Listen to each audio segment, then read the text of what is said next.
Howdy. I want to take a few minutes and uh, I wanted to do a quick review on the 2025. Just shy of 400 hours, like 369 or something like that.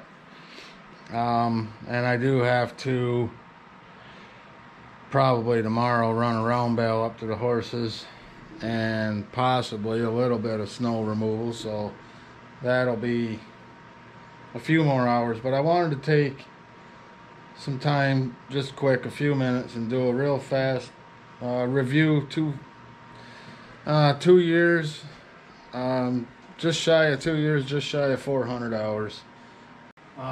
This tractor, I can't say enough good things about it. The 2025, I've not really had any trouble with it. The hydraulic pressure was low. I bought a pressure gauge from bolt-on hooks and checked it. It was actually below out of spec. I think spec on this tractor is anywhere between 2,000 and 2,250 psi, and it was actually reading about. I got two readings at 1975. The dealer came up. They sent a guy up. He did it right here, adjusted it up to 2250. I've been extremely happy with the front end loader since that time. I've done a few things to it. There are a few shortcomings to this tractor, and I'll mention those in a bit. But anybody who's on the fence between a 1025 and a 2025, I had a 1023.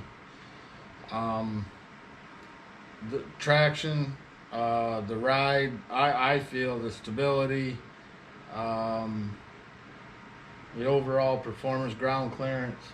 You know, if you're going to be doing anything outside of, residential, if you're going to get outside of your backyard anytime, I would strongly recommend the 2025, if that's where you're going.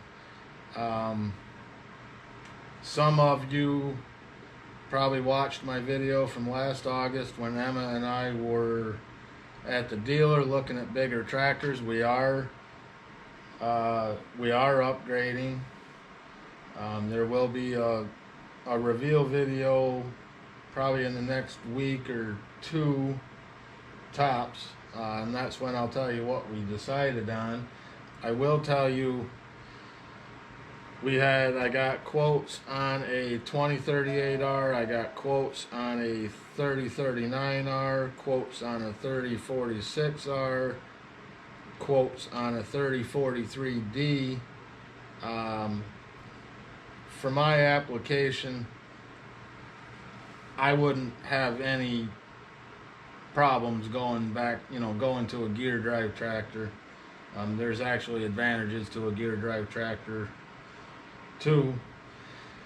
I did get quotes on all of them. I did rule out the 46R. We ruled out quickly, and that's one pretty expensive charge air cooler in my opinion. That was $4,500 or a little more than, so you could say close to $5,000 more. And you're only gaining, I don't know, you're gaining a few PTO horsepower, don't get me wrong. I mean, there's definite advantages to it. But we ruled that out. That was out of our budget range. These were all, just so you know, these were all open station tractors. And the other quotes were pretty close. The 39R was the most expensive of the other three. But I'll let you know in about a week or so. I'll let you know what we decided on. Let me go over a few of the upgrades that I did to this tractor and touch on a few spots where I think John Deere kind of dropped the ball. All right, for starters, I did put a mirror on, just mainly only on this side. And the only reason I put the mirror on was because I do travel the road to the horse barn, to the potato field, to the cornfield, and I just wanted to be able to see traffic coming behind me. Otherwise, the mirrors serve no purpose to me. I added these LED work lights, 2 front. I think those are 36 watt, and then I have a couple facing back to the implement. We did have the rear SCV put on, and I do have 1.5-inch wheel spacers from Motorsport Tech. They've been very handy, and again, anybody that's thinking about wheel spacers, a lot of people say wide. I was amazed at the difference 1.5-inch spacers made in the stability on this, and I also feel that staying at 1.5-inch, I wasn't putting any extra strain on the rear axle. You know, you start getting out there 3-4 inch rear spacers, you're putting an awful lot of strain on the rear axle, in my opinion. My strobes, but the strobes, they'll come off and go on the new tractor. I did add that toolbox because the toolbox that John Deere put on this tractor, let me show you this thing. It's almost kind of comical. This little thing they call a toolbox, you can't even fit a pair of 12-inch crescent wrench or water pump pliers in there. So I did, hold on, let me get the key, pop the hood. We did do the air cleaner upgrade on this one, because this 2025 fell into the serial number break that still came through with the old, so we did do the upgrade on that. I had Kenny's bolt-on hook diff lock pedal extension on, but I just took that off. I'll give that to somebody else that needs it, that has a 1 Series or a 2025. Other than that, that's pretty much all the upgrades we did to the tractor. Oh, here's Emma joining the party. Did you make it yet? No. So otherwise, this tractor has been very, very good to us. It's met our expectations. We're just looking for something with a little more to offer limit-wise, because pretty much everything that I've done with this tractor, I'm right at the limits of it. So stay tuned. I'll get to the couple of things that I didn't like about it. All right, the first thing, and it was a complete oversight on my part. I never even thought to look, in all honesty. I kind of assumed with the bigger frame, the bigger tires, that it had a 3-point that would lift higher, and it didn't. Matter of fact, I do recall reading somebody did some measurements at a dealership side by side, and the 25 of the 1 Series was actually like a 1/2 inch higher. So what many of us have done is put an adjustable lift link on both sides, and that does allow you an extra like 4 inches of lift, but it's kind of a pain too, because it's another adjustment that you have to make, switching between implements. So it's another adjustment. I did put the heavy hitch plate receiver on.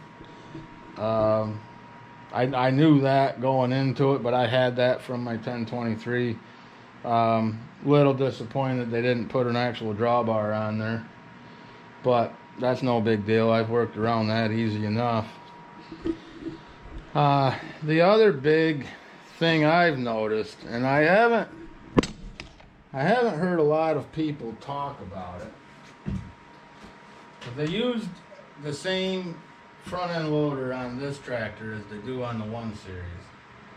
And I've noticed if you're in float, like when I'm snow pushing or with the bucket level in the barnyard pushing, and you're in float, the bucket leveled out is almost flat on the ground, you know, when these cylinders are fully retracted. So if your front tires go up over something, or your back tires go into a dip, you know, that brings the bucket or the snow push, whatever attachment you have, that brings that up off the ground by an inch or so. And I've always thought and kind of blamed it on the fact that they did utilize this smaller loader. If you look at how short the loader mass are compared to most tractors, you know, they're up here, at least level with the top of the hood. And that would also give you a higher lift. You know, this tractor, in my opinion, should have a higher lift than the 1 Series, and I think it's actually only like a half an inch more in lift height. But so the front end loader was a little, like, in my opinion, they probably should have figured out a way to use the 220R loader on this, and you know, somehow, I don't know, somehow cut the hydraulic, somehow figured out a way to utilize the bigger loader on this. Would have been nice. But you know, overall, I honestly don't have enough good things to say about this tractor. This tractor is a working tractor. There's no doubt about it. I don't think I've hardly ever lacked for power with PTO implements. I mean, I run a 5-foot Frontier rotary cutter. You know, they told me that was too big for this tractor, and it's run it with very little trouble. Still have a 4-foot tiller.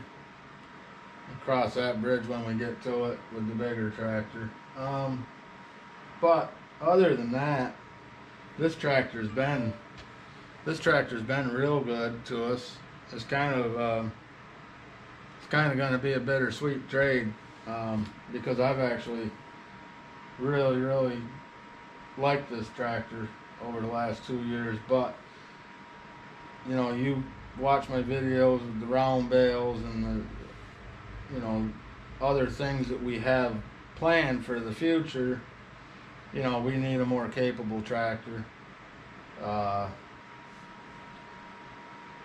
But at the same time, we can't break the bank either. You know, we're not a real farm. We're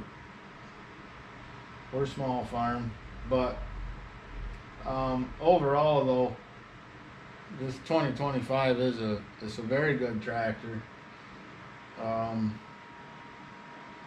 If I was strictly residential use, I hardly ever got out of my own barnyard or out of my own backyard here, I would probably have stuck with the 1 Series. But if you do anything whatsoever outside of manicured lawn, and you're on the fence between a 1 Series or a 1025 and a 2025, I would strongly recommend the 2025. It's a very capable little tractor, and it's always taken everything I've asked it to do. We've been struggling a little bit with the round bales as far as lift. because, you know, we made the decision last year to put a little more hay in the bales to make the bales a little heavier. Uh, so that we could go 2 weeks on a round bale with the horses instead of, you know, bringing one up every week. And that has worked out for us, but, you know, we're actually beyond the limits of the tractor, of the front end loader. We've gone beyond the limits of it because I can only pick them up about this high. So if I had to put them in a round feeder, I don't know if I could be able to get some of these up over the top to dump in. I'd have to set the bale and then put the feeder over top of it.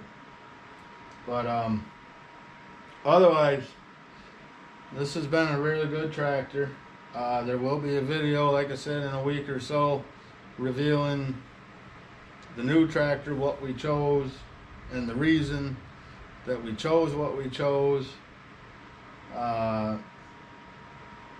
Because I'm sure there's going to be some naysayers out there. But you get that all the time. It doesn't matter. Can't make everybody happy, and the only people I have to make happy are us. So we made the choice to go with the tractor we went with, and I think it's going to be the right choice for us. So stay tuned in a couple of weeks, and I've got to start doing some things, getting this tractor ready to go back. The box blade's going back with it. That was part of the trade because the new tractor's coming with a bigger box blade. So stay tuned for the big reveal video. Thanks for watching.